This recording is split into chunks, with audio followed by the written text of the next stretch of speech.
Root 5 तो वास्तविक संख्या है, तो वास्तविक है तो या तो परिमेय होगा या अपरिमेय होगा। हमें प्रूफ करना है, साबित करना है कि रूट 5 एक अपरिमेय संख्या है, तो हम मान लेते हैं रूट 5 एक परिमेय है। तो अगर हमने माना और वो गलत साबित हो गया तो निश्चित रूप से रूट 5 तो एक अपरिमेय ही होगा ना। अगर 3 से 18 विभाज्य था तो 3 में 6 से गुना किए तो 18 मिल गया ना, जहाँ 6 एक पूर्णांक है तो 18 मिला। वैसे ही अगर P 5 से विभाज्य है तो 5 में कोई तो ऐसा पूर्णांक होगा, जरा समझो ध्यान से, इसी तरीके सेम जैसे यहाँ पर 6 था तो 18 हो गया, वैसे ही समझो कोई तो ऐसा पूर्णांक होगा जिसमें 5 से गुना करूंगा तो P मिल जाएगा। तो मान लो वो m है, 5 गुना m मतलब 5m हो जाएगा।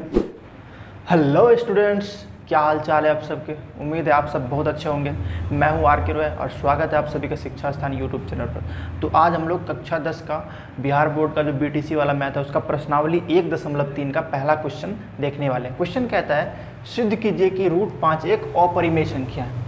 तो देखो इसको हम लोग सॉल्व करेंगे विरोधाभास विधि से। मतलब हमें क्या सिद्ध करना है कि रूट 5 एक अपरिमेय संख्या है, तो हम लोग मान लेते हैं कि रूट 5 एक परिमेय संख्या है, क्योंकि हम जानते हैं वास्तविक संख्या के दो प्रकार होते हैं, या तो परिमेय या अपरिमेय। रूट 5 तो वास्तविक संख्या है, तो वास्तविक है तो या तो परिमेय होगा या अपरिमेय होगा। हमें प्रूफ करना है, साबित करना है कि रूट 5 एक अपरिमेय संख्या है, तो हम मान लेते हैं कि रूट 5 एक परिमेय है। तो अगर हमने माना और वो गलत साबित हो गया तो निश्चित रूप से रूट 5 तो एक अपरिमेय ही होगा ना, और तो कोई रास्ता है नहीं, दो ही रास्ते हैं, अपरिमेय या परिमेय। अपरिमेय हमें साबित करना है, हमने माना परिमेय, गलत हो गया तो अपरिमेय होगा ही होगा। इसको कहते हैं विरोधाभास विधि से प्रूफ करना। मतलब जो प्रूफ करना होता है ना उसका उल्टा मानते हैं और फिर अपने मानना जो माना अपना उसी को गलत साबित करते हैं, जिसकी वजह से हमारा प्रूफ हो जाता है। ठीक है, तो सबसे पहले हम लोग ये मान लेते हैं कि यदि संभव है कि रूट 5 एक परिमेय संख्या, तो मान लेता हूँ यदि संभव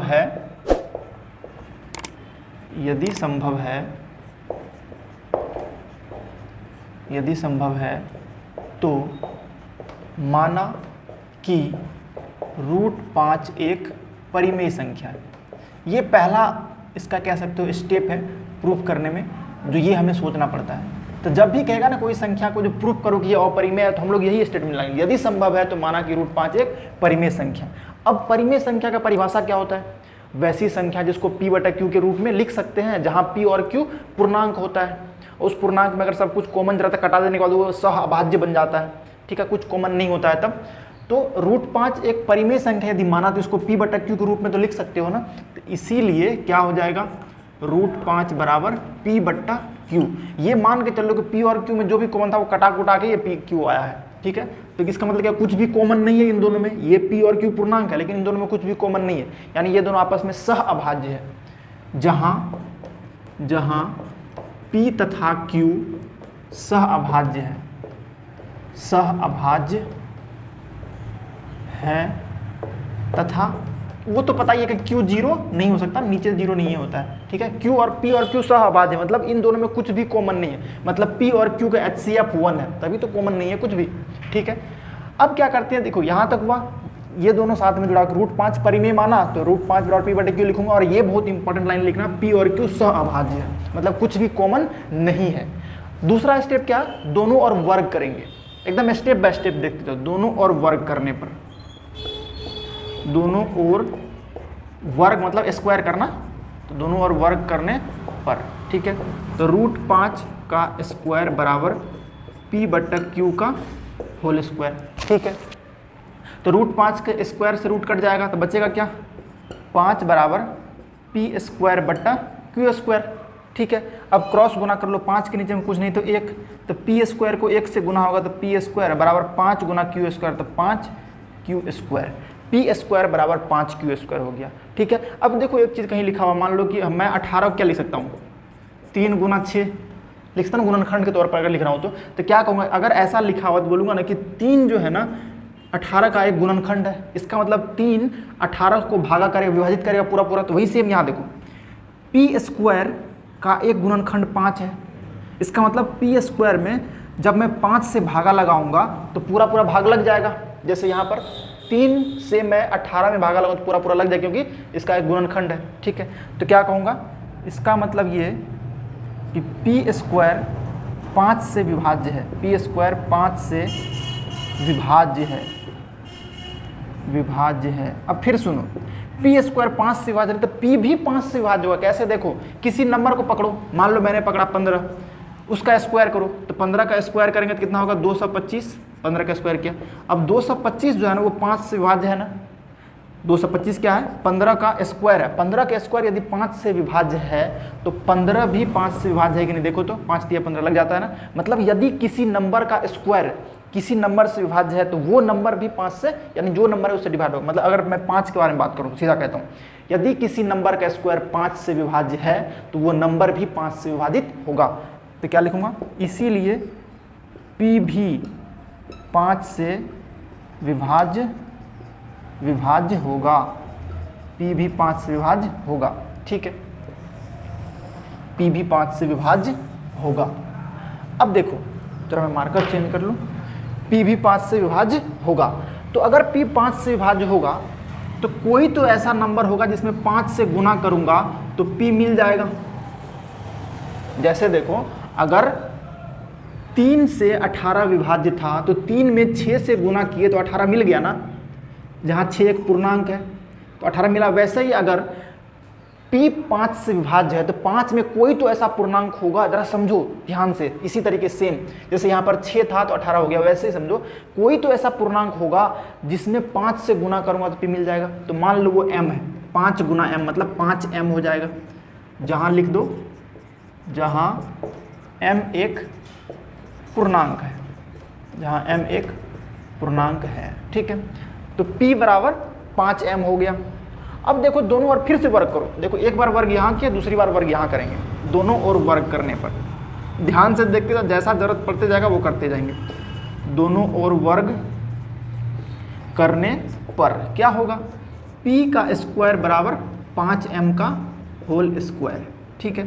तो हमें मिलेगा P स्क्वायर बराबर 5M का स्क्वायर तो 25M स्क्वायर हो गया ना, 5 का भी स्क्वायर होगा, M का भी स्क्वायर होगा तो 25M स्क्वायर। अब देखो P स्क्वायर का मान कितना है, यहाँ से देखो इसको इक्वेशन 1 मान लो, समीकरण 1, और इसको मान लो समीकरण 2, इसका भी काम पड़ेगा आगे, ठीक है। तो P स्क्वायर का मान कितना है, 5Q स्क्वायर। तो P स्क्वायर ये है ना, इसके जगह पे 5Q स्क्वायर रख देंगे, ठीक है। P स्क्वायर के जगह पे 5Q स्क्वायर रख दिए। इधर देखो ये P स्क्वायर की जगह पे रखे बराबर 25M स्क्वायर तो होगा ही होगा। तो ये कहाँ से लिखेंगे, समीकरण 1 से। समीकरण 1 से क्या है, P स्क्वायर का मान है 5Q स्क्वायर, ठीक है। अब देखो इस 5 को उधर ले जाओ तो Q स्क्वायर बराबर, इधर गुना में उधर भागा में होगा, 25M स्क्वायर बटा 5, तो 5 पंचा 25, तो Q स्क्वायर बराबर हो गया 5M स्क्वायर। Q स्क्वायर बराबर हो गया 5M स्क्वायर। जैसे यहाँ पर P स्क्वायर बराबर 5Q स्क्वायर था तो क्या बोले, P स्क्वायर 5 से विभाज्य है, वैसे यहाँ पर Q स्क्वायर भी 5 से विभाज्य होगा। तो यहाँ कह सकते हैं Q स्क्वायर 5 से विभाज्य है। तो अगर Q स्क्वायर 5 से विभाज्य तो Q भी 5 से विभाज्य होगा, विभाजित होगा। इसका मतलब Q भी 5 से विभाज्य है। विभाज्य है मतलब पूरा पूरा भाग लग जाएगा Q में 5 से, ठीक है। इसको मान लो समीकरण 3। बस हो गया, इतना ही हमें करना था। इसके बाद हम अपने कंक्लूजन पर पहुंच गए हैं। अब देखो हमने शुरू में कहा था P और Q सहअभाज्य, मतलब P और Q में कोई भी उभयनिष्ठ गुणनखंड नहीं होना चाहिए। मतलब सीधी बात कहूँ तो P और Q में कुछ भी कॉमन नहीं होना चाहिए। अब देखो P का एक गुणनखंड 5 है, क्योंकि P तो 5 से विभाजित है तो पक्का गुणनखंड तो 5 होगा उसका। यहाँ देखो Q भी 5 से विभाज्य है तो Q का भी एक गुणनखंड 5 है। इसका मतलब P और Q दोनों का 5 एक उभयनिष्ठ गुणनखंड है। तो P और Q दोनों का यदि 5 एक उभयनिष्ठ गुणनखंड, तो इस बात का विरोधाभास हो गया ना। लेकिन ये तो माना था, ये गलत नहीं हो सकता। मतलब गलती हमने शुरू में ही कर दी, इसको परिमेय मान ली, बस हो गया। तो लिखेंगे क्या, समीकरण 2 तथा 3 से क्या लिखूंगा, यहाँ लिख देता हूँ, ध्यान से देखना स्टेप बाय स्टेप कहाँ लिखा। समीकरण 2 तथा 3 से क्या मिलता है, 5 P तथा Q दोनों को विभाजित करता है। इसका मतलब दोनों का उभयनिष्ठ गुणनखंड हो गया। दोनों का उभयनिष्ठ गुणनखंड, उभयनिष्ठ मतलब कॉमन, उभयनिष्ठ गुणनखंड है। अब देखो हमने तो कहा था P और Q सहअभाज्य है, तो ये वाला जो स्टेटमेंट है इसका विरोधाभास है कि नहीं है। जो इस तथ्य का, तथ्य मतलब फैक्ट जिसको कहते हो, इस बात का, इस तथ्य का विरोधाभास है कि P तथा Q सहअभाज्य है। P तथा Q सहअभाज्य है। विरोधाभास है, सुनो, यहाँ पर तो पी और क्यू में दोनों कॉमन मिला, लेकिन पी और क्यू तो सभाज्य है, कॉमन कुछ भी नहीं होना चाहिए, तो हो गया कॉमन, तो विरोधाभास हो गया ना, उल्टा हो गया ना इस तथ्य का, इसीलिए हमारा मानना गलत साबित हुआ। अतः हमारा मानना गलत साबित हुआ। क्या क्या माने थे कि √5 एक परिमेय संख्या, ये गलत हो गया, निश्चित रूप से वो अपरिमेय हो जाएगा। अतः हमारा मानना गलत साबित हो गया, गलत साबित हुआ। गलत क्यों हो रहा है? गलत साबित हुआ, इसीलिए √5 एक अपरिमेय संख्या है, अपरिमेय संख्या है, प्रूव्ड।